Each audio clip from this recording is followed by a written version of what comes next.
9:17. En el encuentro con la JEP se pronuncia sobre los falsos positivos en el Catatumbo.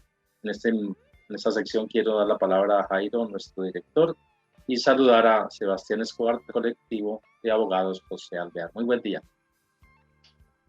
Hola, muy buenos días. Muy buenos días, Armando. Muy buenos días, Sebastián. Doctor Sebastián, muy buenos días. Pues acabamos de tener la noticia en estos días de que la JEP ha imputado crímenes de guerra de lesa humanidad a una serie de integrantes del ejército, suboficiales y oficiales del ejército que están involucrados en las masacres de los falsos positivos en el Catatumbo. Pues desarrollar esto porque pues quedan muchas incógnitas al respecto de esto, ya que pues hay muchas informaciones de que tratan de que este informe quede como opacado, ¿no? Incluso Acoria saca un comunicado diciendo que este informe pues no corresponde a la realidad y que es una estrategia comunista y otras cosas que tratan de desvirtuar pues estas investigaciones, y desconociendo además que hay otras investigaciones en otros departamentos del país, no solo es este crimen del Catatumbo. Entonces quisiéramos que usted con respecto a eso, pues nos desarrollara el tema de este informe, qué es lo que significa para el país, hacia dónde va dirigida estas investigaciones con respecto pues también a lo que estamos buscando, que es la paz, ¿no? Doctor. Claro que sí, Jairo. Bueno, primero, muy buenos días para ti, para todas las personas que están aquí presentes y para la audiencia. Esta decisión de la jurisdicción que salió esta semana es una decisión muy importante al interior de los procedimientos de esclarecimiento y de judicialización de los graves crímenes que ocurrieron en el país en el contexto del conflicto armado y de la violencia política. Se trata del caso de muertes de civiles ilegítimamente presentados como bajas en combate, que es uno de los primeros macrocasos que abrió la jurisdicción en julio del año 2019. Es como se puede apreciar, ya es el resultado de varios años de avance, de investigación, de estar recibiendo diferentes informes que han sido entregados por organizaciones de víctimas, por víctimas directas, organizaciones de derechos humanos, también de algunas instituciones como la Fiscalía General de la Nación, la Procuraduría, entre otros. Y luego de recibir toda esta información, pues la JEP lo que hizo fue contrastar y llegar pues a algunas conclusiones sobre el número de estos hechos que se han, digamos, presentado en todo el país. Y a partir de eso, pues estableció una suerte de subpriorizaciones, escogió como los territorios en donde identificó que se habían presentado el mayor porcentaje de los hechos que corresponden pues a este fenómeno conocido públicamente como los falsos positivos. Esos territorios fueron el Catatumbo, que es la decisión de la que vamos a hablar el día de hoy, pero también estuvo Antioquia, que es la región del país en donde más se presentó este fenómeno. También se seleccionó parte de la costa Caribe, especialmente los departamentos de Cesar y La Guajira. Estuvo también seleccionado el departamento del Huila, estuvo seleccionado el Casanare y estuvo seleccionado también el departamento de Meta como pues los territorios en donde estos hechos se presentaron, digamos, como a mayor escala. A partir digamos, de esa subpriorización, la sala también empieza a llamar a presentar sus versiones, es decir, sus aportes a la verdad, a pues, los militares que participaron en estos hechos. En el caso del Catatumbo, como lo describe el auto, 44 militares fueron llamados a prestar versión voluntaria. Y algunos civiles también, civiles que participaron de alguna manera en todo este proyecto criminal como reclutadores, bueno, entre otros. Pero lo que quiero destacar en este punto es que la sala recibió información de los perpetradores, de los directamente responsables en estos hechos, y aquí quiero destacar algo que tú mencionabas en la introducción, y es la respuesta de Acore. Aquí no estamos hablando de una narrativa inventada por las organizaciones, inventada por propia jurisdicción, sino que es el resultado de pues, contrastar lo que aquí han dicho pues, las propias versiones de oficiales, de suboficiales y de soldados involucrados en estos graves crímenes. Entonces eso era como un primer elemento que quería destacar. Luego de que se presentaron todas esas versiones, pues las organizaciones y las víctimas de nuevo pues presentamos como una suerte de nuevos informes que también permitieron tanto a organizaciones como a víctimas hacer la propia contrastación de los hechos, y presentamos también nuestras consideraciones a la sala.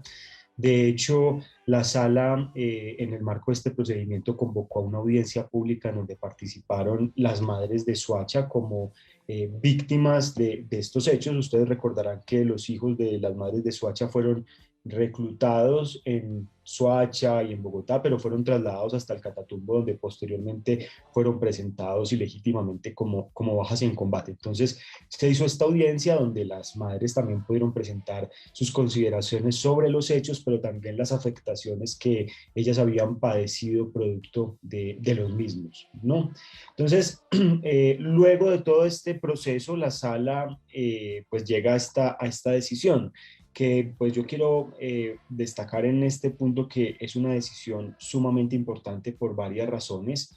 Lo primero es que por primera vez en Colombia una autoridad judicial puede abordar un fenómeno criminal de esta magnitud y de estas características desde una perspectiva, digamos, de un enfoque macrocriminal. Y esto pues marca profundas diferencias con pues, el enfoque de investigación tradicional de los crímenes que hay en Colombia, pues como el que lleva la fiscalía, que es por cada hecho criminal se hace una investigación. Entonces en la fiscalía teníamos miles de investigaciones por hechos de falsos positivos. En la JEP solamente hay una que trata de dar cuenta, digamos, del fenómeno de forma estructural, de forma masiva.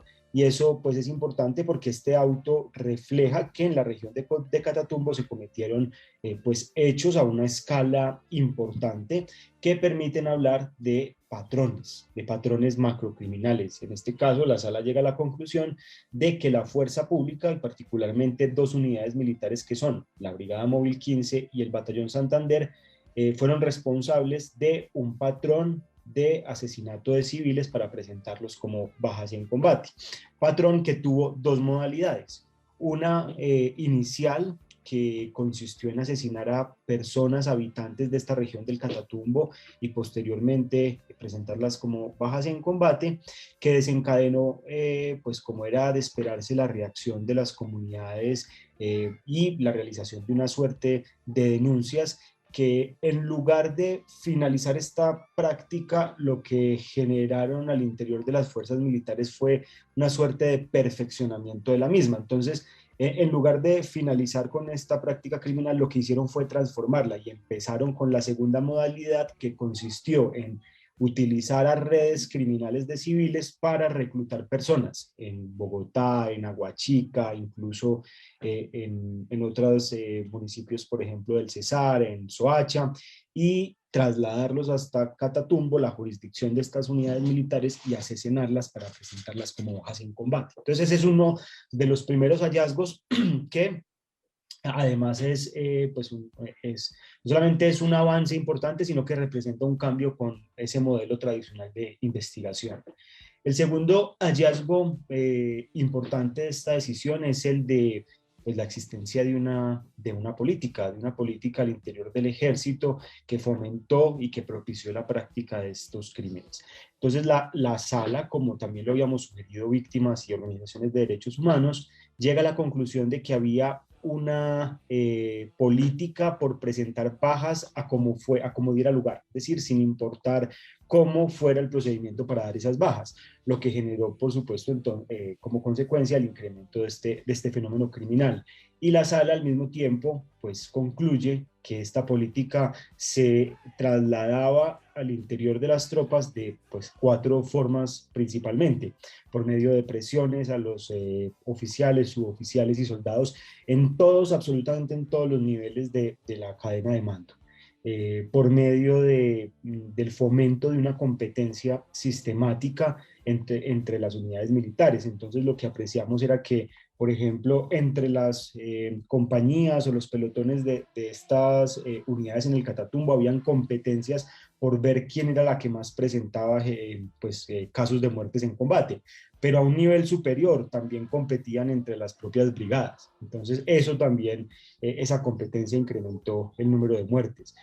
Otra forma en la que se trasladó fue por medio de presiones, por medio de amenazas de sanciones, pues como anotaciones en el folio de vida, incluso con amenazas de destitución, y complementada finalmente con otra estrategia que era la de incentivos. Entonces, a quienes sí presentaban bajas en combate, a cómo ir al lugar, entonces los premiaban, les daban premios, viajes al exterior, entre otros. Y todo esto en conjunto pues permitió establecer la existencia de esa política. Entonces esto es pues a mi modo de ver una decisión que pues hace justicia en términos de establecer que pues esto fue un fenómeno criminal amplio, generalizado, y que obedeció a una política al interior del ejército.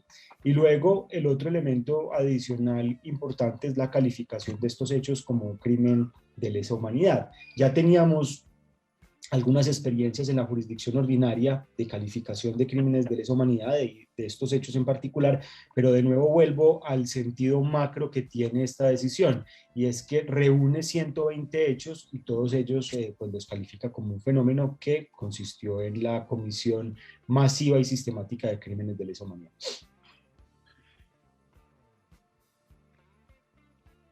Sí, doctor Sebastián, pues mire, para toda la comunidad, todo lo que abarca este informe, y aún quedan muchas cosas por analizar, incluso también tocaría entrar a analizar lo que sucedió en el exterior en estos días con algunos soldados retirados del ejército.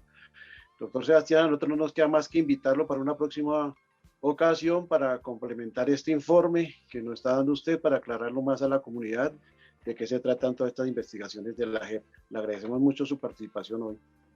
Creo que sí, Jairo, no, muchas gracias. Un dato para finalizar, como tú lo advertías, este es el primero de una serie de autos que deben estar por venir. Como les decía, hay 6 territorios priorizados ahora y solamente llevamos una decisión de uno de esos 6 territorios priorizados. Entonces esperamos los siguientes, y después de esas 6 decisiones, incluso lo que prevemos es que la JEP tendría que escalar más en la responsabilidad del mando hasta llegar, por supuesto, y eso esperamos, a los más altos grados de responsabilidad. Bueno, muchas gracias, y no me queda más a mí que despedirme y agradecerles por la invitación. Aquí lo esperamos nuevamente, doctor, las puertas abiertas, lo seguiremos llamando para que nos complemente estos informes. Muchas gracias. A ustedes.